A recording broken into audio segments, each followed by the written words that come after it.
தமிழக வெற்றிக் கழக தலைவர் விஜய் அரசு மருத்துவமனைகள்ல மருத்துவர்களும் இல்லை, அதற்கு தேவையான கருவிகளும் இல்லை, மருந்து மாத்திரைகளும் இல்லை என்கிறார். உண்மையில அப்படித்தான் இருக்கிறது தமிழக சுகாதாரத்துறை.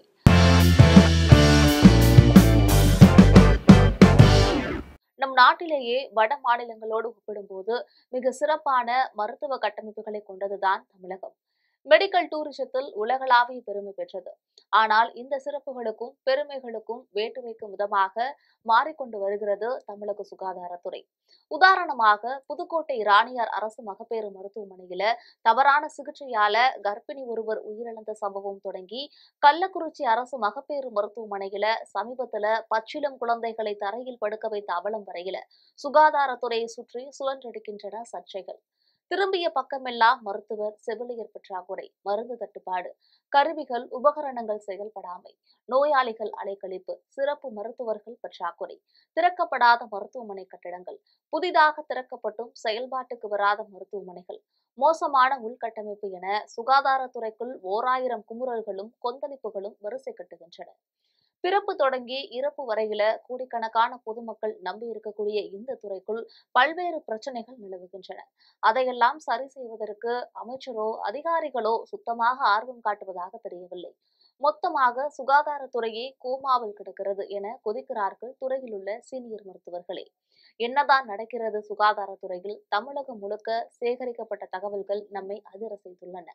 தமிழகத்துல ஆரம்ப சுகாதார நிலையம் தொடங்கி அரசு மருத்துவக் கல்லூரி மருத்துவமனை வரைக்கும் கிட்டத்தட்ட 11,500 மருத்துவமனைகள் இயங்குகின்றன.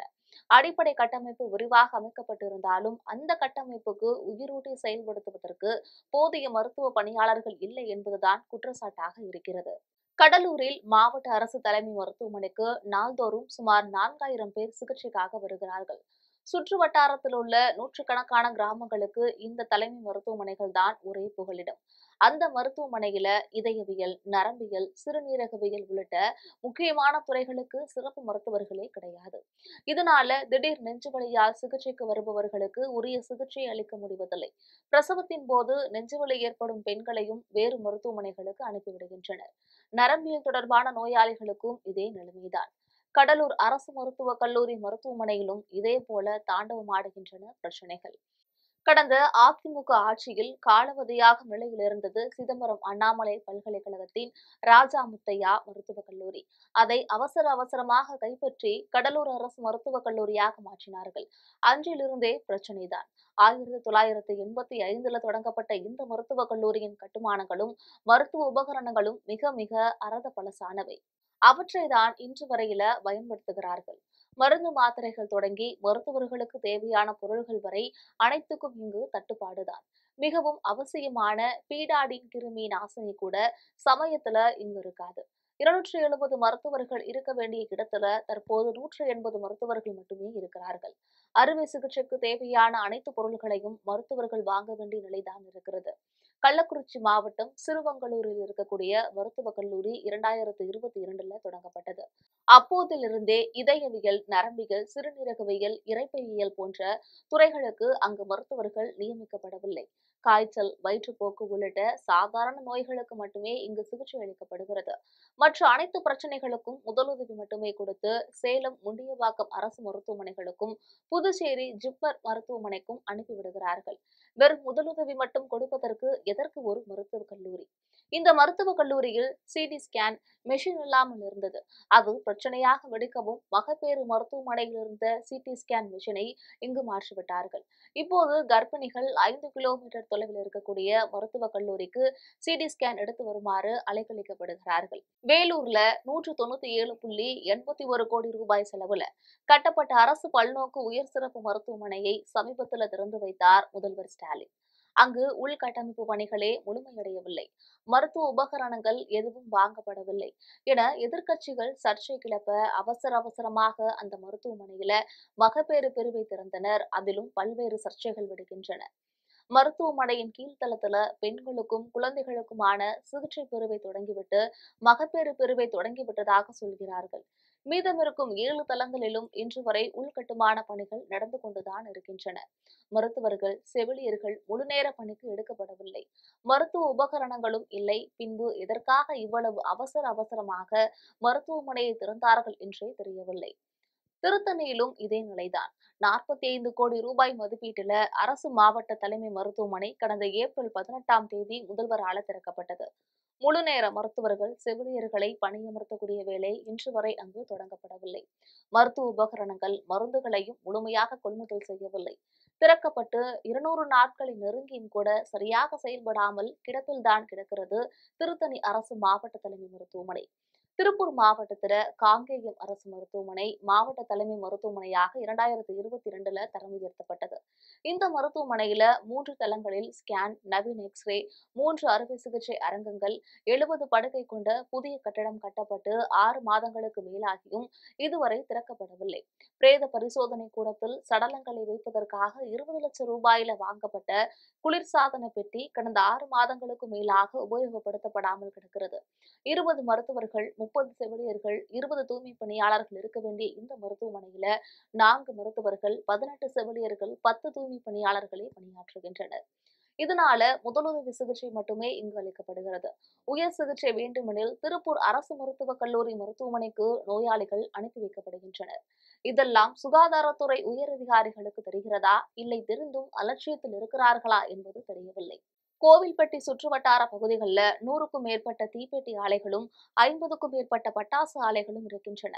இங்க இருக்கக்கூடிய மாவட்ட அரசு மருத்துவமனைகள்ல தீக்காய சிகிச்சை பிரிவுக்கு தனி அரங்கு இருந்தும் அதற்கென தனி மருத்துவர்கள் இல்லாததால முதலுதவி மட்டுமே அளிக்கப்படுகிறது. மேல் சிகிச்சைக்காக 50 கிலோமீட்டர் தூரத்தில் உள்ள தூத்துக்குடிக்கும் 45 கிலோமீட்டர் தூரத்தில் உள்ள திருநெல்வேலிக்கும் நோயாளிகளை அனுப்பி வைக்கிறார்கள். நோயாளிகளுடன் வரக்கூடிய அட்டண்டர்கள் இரவுல தங்கவும் அவர்கள் குளிப்பதற்காகவும் 45 லட்சம் ரூபாய் செலவுல கட்டப்பட்ட கட்டடம் பயனற்று பூட்டியே கிடக்கிறது. இதனால நோயாளிகளுடன் வருபவர்கள் வெரண்டாக்களில் தான் படுத்து உறங்குகிறார்கள். கழிப்பறை வசதியின்றி தவிக்கிறார்கள். புதுக்கோட்டை மாவட்டம் கரம்பக்குடி அரசு மருத்துவமனையில எக்ஸ்ரே, ஸ்கேன், அவசர உதவி மையம், இசிஜி என எந்த வசதியும் இல்லை. திமுக முன்னாள் எம்பி, எம்எல்ஏ அப்துல்லாவும், கந்தர்போட்டை கம்யூனிஸ்ட் எம்எல்ஏ சின்னத்துரையும் தலா 1 கோடி ரூபாய் நிதி ஒதுக்கியும் புதிய கட்டிடமோ, நவீன மருத்துவ கட்டமைப்புகளோ செய்யப்படவில்லை. பிரசவத்திற்காக பெண்கள் வந்தால் 5 மீட்டர் தூரத்தில் இருக்கக்கூடிய குளந்திரான்பட்டு ஆரம்ப சுகாதார நிலையத்திற்கு அனுப்பப்படுகிறார்கள். கோட்டைக்காடு ஆரம்ப சுகாதார நிலையத்துல குடிதண்ணீர் வசதி கூட சரியாக இல்லை. இதற்கெல்லாம் உச்சமாக புதுக்கோட்டை அரசு மருத்துவக் கல்லூரி மருத்துவமனை பிணவரையில் இருக்கக்கூடிய ஃப்ரீசர் பாக்ஸர்கள் கூட இயங்குவதில்லை. அங்கு வைக்கப்பட்டிருக்கக்கூடிய பிணங்கள் அழுகி போய் சுகாதார சீர்கேட்டை ஏற்படுத்தக்கூடிய அவலம் தொடர்கிறது. தஞ்சாவூர் அரசு ராசா மிராசுதார் மருத்துவமனைக்கு பல மாவட்டங்களிலிருந்தும் பிரசவத்திற்காக கர்ப்பிணிகள் வருகின்றனர். பிரசவ பிரிவில் போதுமான மகப்பேறு மருத்துவர்கள் இல்லை. கழிப்பறைகள் கூட பயன்படுத்த முடியாத அளவுக்கு அசுத்தத்தின் உச்சமாக இருக்கின்றன. சேலம் அரசு மோகன் குமாரமங்கலம் மருத்துவமனையிலும் அதே பிரச்சனைதான். மகப்பேறு மற்றும் குழந்தைகள் நல சிறப்பு மையத்துல குடிநீர் வசதி இல்லாததால கர்ப்பிணி பெண்கள் பெரும் சிரமத்திற்கு உள்ளாகிறார்கள். தமிழகத்தின் சுகாதார கட்டமைப்பு ரொம்பவே கவலைக்குரிய நிலையில் இருக்கிறது. அரசு மருத்துவமனைகள்ல உள்கட்டமைப்பு பிரச்சனைகள் ஒருபுறம் என்றால் மருத்துவ பணியாளர்கள் பற்றாக்குறை அதைவிட மோசமான நிலையில இருக்கிறது. திருவாரூர் அரசு மருத்துவக் கல்லூரியில சிறுநீரக பிரிவுக்கு ரெகுலர் டாக்டர் இன்று வரையும் கிடையாது. நீலகிரியில கிராம சுகாதார செவிலியர்கள் பற்றாக்குறை என்பது மிகப்பெரிய பிரச்சனையாக இருக்கிறது. 60 கிராம சுகாதார செவிலியர்கள் இருக்க வேண்டிய இடத்துல வெறும் 25 பேர் மட்டுமே இருக்கின்றனர். அதாவது 8000 நபர்களுக்கு ஒரு செவிலியர் என்ற கணக்குல மருத்துவ சேவையாற்ற வேண்டிய நெருக்கடி இருப்பதால கடுமையான மன உளைச்சல்ல தவிக்கிறார்கள் அவர்கள். சிவகங்கை மாவட்டம் காரைக்குடியில் இருக்கக்கூடிய அரசு மருத்துவமனையில 10 கோடி ரூபாய் செலவுல அனைத்து வசதிகளுடன் கூடிய புதிய மகப்பேறு மற்றும் குழந்தைகள் நலப்பிரிவு கட்டிடம் திறக்கப்பட்டது. அதற்கான மருத்துவ பணியாளர்கள் இன்று வரை நியமிக்கப்படவில்லை. சேலம் மாவட்டம் ஆத்தூர், கோவை, பொள்ளாச்சி, மேட்டுப்பாளையம் அரசு மருத்துவமனைகளிலும் மருத்துவர்கள், செவிலியர்கள், ரேடியாலஜிஸ்ட் இல்லாததனால நோயாளிகள் பெரிதும் சிரமத்திற்கு உள்ளாகிறார்கள். தேனி மாவட்டத்துல 13 மருத்துவர்கள், 21 செவிலியர்கள் பணியிடங்கள் காலியாக இருக்கின்றன. இதனால காணாவிளக்கு அரசு தலைமை மருத்துவமனைக்கு வரக்கூடிய நோயாளிகளை மதுரை அரசு ராசாசி மருத்துவமனைக்கு அனுப்பி வைக்கக்கூடிய கொடுமை நடக்கிறது. ஆனால் அங்கும் மருத்துவர்கள், செவிலியர்கள் பற்றாக்குறை இருக்கிறது. தமிழகத்துல மொத்தம் 37 மருத்துவக் கல்லூரி மருத்துவமனைகள், 330 அரசு மருத்துவமனைகள், 2200 ஆரம்ப சுகாதார நிலையங்கள் இருக்கின்றன. இவற்றில் வெறும் 19,000 மருத்துவர்களே பணியில் இருக்கிறார்கள். புதிதாக மருத்துவமனைகளை கட்டுகிறார்களே ஒழிய அதற்கான பணியிடங்களை உருவாக்குவதில்லை. வேலூர், சேலம் அம்மாபேட்டை, நெல்லை கண்டியப்பேரியில் கட்டப்பட்டிருக்கக்கூடிய புதிய மருத்துவமனைகளுக்கு புதிய மருத்துவர்களை நியமிக்காமல் அவற்றிற்கு அருகில் இருக்கக்கூடிய மருத்துவக் கல்லூரி மருத்துவமனைகளிலிருந்து மருத்துவர்களையும் செவிலியர்களையும் டெபுடேஷனில் அனுப்புகிறார்கள். இதனால மருத்துவ பணியாளர்களின் பணிசுமை ரொம்பவே அதிகரிக்கிறது.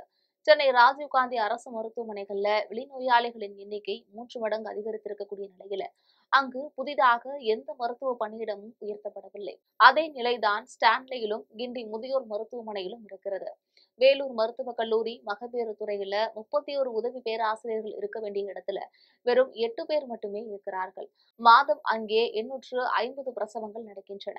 அதே மருத்துவர்கள் தான் வெளிநோயாளி, உள்நோயாளி, பிரசவம் என அனைத்தையும் பார்க்க வேண்டும். தமிழகத்துல சிறப்பு மருத்துவர்கள் பற்றாக்குறை பெரும் பிரச்சனையாக உருவெடுத்திருக்கிறது.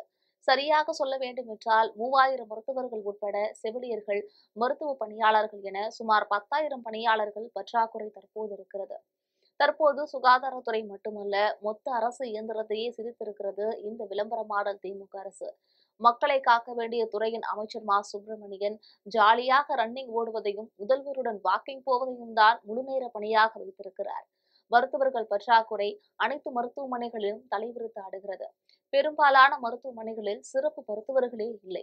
முதல்வர் தொகுதியில கட்டிய மருத்துவமனைகளிலேயே ஒப்பந்த அடிப்படையில மருத்துவ பணியாளர்கள் நியமிக்கப்பட்டிருக்கிறார்கள். என்ன செய்து கொண்டிருக்கிறார் அமைச்சர்? வெறும் எலும்புக்கூடுகளாக இருக்கக்கூடிய கட்டிடங்களை மட்டும் கட்டி அவற்றை திறந்து வைக்கிறார் முதல்வர். புதிதாக எந்த மருத்துவரையும் பணிக்கு எடுக்காமல் மருத்துவமனைகளை மட்டும் திறப்பதில் என்ன பயன் இருக்கிறது? இந்த திராவிட மாடல் அரசு கமிஷனுக்காக புதிதாக கட்டிடங்களை மட்டும் கட்டிக் கொண்டிருக்கிறது. ஏற்கனவே வெறுப்பில் இருக்கக்கூடிய மக்கள் வெகுண்டெழுந்து வீதிக்கு வந்து போராடும் நாள் தொலைதூரத்தில் இல்லை. முதல்வரின் கொளத்தூர் தொகுதியில 211 கோடி ரூபாயில பெரியார் அரசு உயர் சிகிச்சை மருத்துவமனையை புதிதாக கட்டித் திறந்தார்கள். அதற்கென நிரந்தர மருத்துவர்கள், செவிலியர்கள், மருத்துவ பணியாளர்களை நியமிக்காமல் சுமார் 300 பேரை ஒப்பந்த அடிப்படையிலேயே பணியமர்த்தியிருக்கின்றனர். முதல்வர் தொகுதியிலேயே இதுதான் நிலைமை. பல 100 கோடி ரூபாயில புதிதாக கட்டிடங்களை கட்டித் திறக்கக்கூடிய அரசாங்கம் அதற்கேற்ப பணியிடங்களை ஏன் உருவாக்குவதில்லை? புதிதாக கட்டப்படும் பல மருத்துவமனைகளும் அதையொட்டிய கட்டிடங்களும் ஏன் செயல்படாத நிலையில கிடைக்கின்றன? வெறும் கமிஷனுக்காக கட்டப்படுகின்றனவா கட்டிடங்கள் என்று மக்கள் எழுப்பக்கூடிய கேள்விகள்ல நியாயம் இருக்கவே செய்கிறது. கடந்த ஏப்ரல் மாதம் தமிழகத்துல கடந்த 6 மாதங்கள்ல மட்டும் 25,000 பேர் எய்ட்ஸ் நோயால பாதிக்கப்பட்டிருக்கின்றனர் என சட்டமன்றத்திலேயே குறிப்பிட்டு பெருமைப்பட்டுக் கொண்ட சரித்திரம் உடையவர் அல்லவா நம் சுகாதாரத்துறை அமைச்சர். ஏழை எளிய மக்கள் மீது அவருக்கு உண்மையாகவே அக்கறை இருந்தால் அனைத்து மாவட்ட மருத்துவமனைகளுக்கும் ஒரு விசிட் செல்லட்டும். நோய் நாடி நோய் முதல் நாடி அது தணிக்கும் வாய் நாடி வாய்ப்பு செயல் என்கிறார் வள்ளுவர். சமீபத்துல திருக்குறள் குறித்து அதிகம் பேசக்கூடிய முதல்வர் இந்த குறளுக்கான பொருளையும் நிச்சயம் அறிந்திருப்பார். நம்மை காக்கும் 48 இல்லம் தேடி மருத்துவம் என சுகாதாரத்துறைக்குள்ள பல சிறப்பான திட்டங்களை இந்த திமுக அரசு கொண்டு வந்திருப்பதை வரவேற்கக்கூடிய அதே நேரத்துல தமிழகத்தின் சுகாதாரத்துறை தற்போது நோய்வாய்ப்பட்டு போயிருப்பதை சுட்டிக்காட்டவும் கடமைப்பட்டிருக்கிறோம். சுகாதாரத்துறைக்கு சிகிச்சை அளிக்க முன்வருவாரா முதல்வர்?